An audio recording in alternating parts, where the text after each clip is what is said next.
¿Sabías que las legiones romanas le lavaban el cerebro a las poblaciones que conquistaban?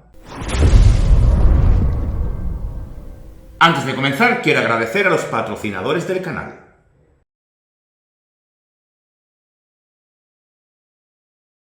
La historia del Imperio Romano suele interesar tanto a la gente que se han producido cientos de películas y series relacionadas con este tema. Pero cuando se habla de otro tipo de imperialismos, la cosa cambia. Tal vez sea porque se tenga la idea o la concepción de que los romanos conquistaban o romanizaban de forma pacífica. Pero lo cierto es que los romanos crearon un gran imperio a base de esclavitud, de sangre y de borrar culturas del mapa. De hecho, las civilizaciones indígenas, norteafricanas o europeas eran escuchar la palabra Roma y se echaban a temblar. Un hecho documentado fue el sitio de Numancia, una población de la antigua Hispania que aguantó el asedio de Roma durante 10 largos años.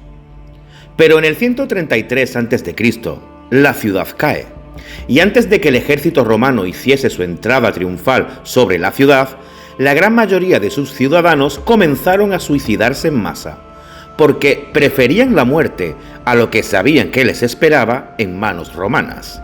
Los romanos inventaron poca cosa, porque lo cierto es que iban adoptando esos aspectos culturales de aquellas civilizaciones que iban conquistando. Por ejemplo, la religión. Recordamos que el panteón romano es una copia del panteón griego. Ahora bien, todo lo que copiaban, lo mejoraban. Sabemos que los romanos eran verdaderos ingenieros. Consiguieron, por ejemplo, que sus grandes infraestructuras pudieran sostenerse en pie por sí solas sin necesidad de apoyarlas sobre la ladera de una montaña. Aunque debemos reconocerles grandes inventos como el Opus Camenticium, que es el hormigón de hoy en día, o el hecho de que inventaran el agua corriente en las casas a través de tuberías de plomos, que actualmente en algunas ciudades se siguen usando. Cuando Roma conquistaba un territorio, comenzaba su proceso de romanización y latinización. Es lo mismo que los españoles hicieron en América con su proceso de evangelización y castellanización. Para poder romanizar y latinizar estas nuevas sociedades, se basaron en varios instrumentos básicos. Una lengua común, el latín. Esto supone la pérdida de la lengua indígena de las culturas conquistadas. Esto se lo tomaban muy en serio los césares y los emperadores. De hecho, el propio Octavio Augusto siguió los pasos de su tío abuelo Julio César, creando verdaderos centros de latinización para que los sometidos aprendieran la nueva lengua. Otro fue el derecho romano como ley común. Esto fue tan importante que aún hoy en día el derecho romano sigue formando parte del cuerpo legal de las constituciones de los países que una vez formaron parte del imperio. Y por supuesto de América por herencia cultural. Además, toda persona que estudie Derecho, la asignatura de Derecho Romano es obligatoria y en el primer año de licenciatura. Recogiendo el derecho romano a todos los territorios, se aseguraban que todos están bajo el dominio del emperador. Este derecho romano, básicamente, se basaba en 4 principios básicos. Honeste vivere, que significa vivir honestamente conforme a uno mismo y conforme a la ley, de forma jurídica y moral. Alterum non laedere, que significa no alterar al otro, y quien lo haga queda expuesto a sanción.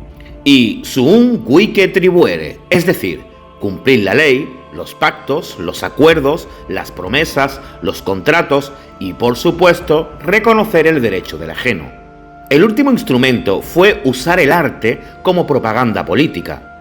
Cuando hablamos de arte, hablamos de arquitectura, donde a través de los relieves de arcos de triunfo se cuentan las hazañas de los guerreros romanos en tierras lejanas. Además, a través de los edificios lúdicos daban diversión a la población y a través de los acueductos mejoraban las situaciones sociales. Con lo cual, estas poblaciones veían que los romanos mejoraban sus vidas, por lo que en algunos casos fueron permisivos al proceso de romanización, mientras que en otros no. Pero para que funcionen estas herramientas, primeramente hay que llevarlas a los nuevos territorios anexionados al imperio. Nuevos territorios donde debe haber un representante de Roma. Lo mismo que en América había un representante de la corona castellana. Este representante debe ser capaz de administrar el nuevo territorio y llevar su control.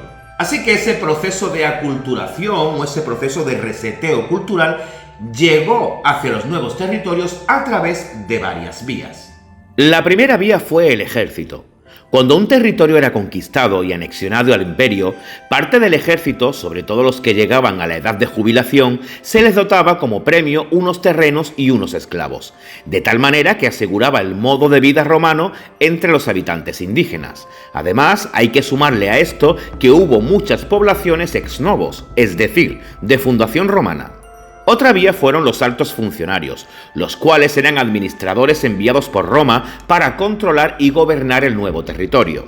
Con esto se aseguraba también que en el nuevo territorio no solo se vive conforme a la ley romana, sino que se asegura que se vive bajo la ley romana. Y en último lugar, la última vía fue el comercio.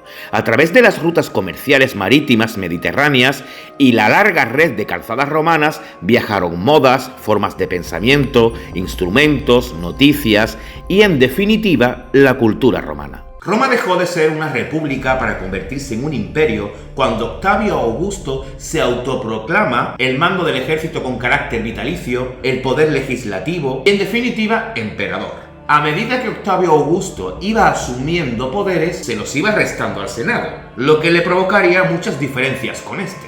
Con la dinastía de Octavio Augusto y las posteriores, Roma vivirá su máxima expansión territorial, un imperio que abarcará desde la península ibérica hasta el Próximo Oriente, extendiendo el temor, que fue la forma de dominancia romana, y por supuesto un sistema económico basado en el sistema esclavista, los cuales la gran mayoría de esclavos solían ser personas atrapadas en las contiendas.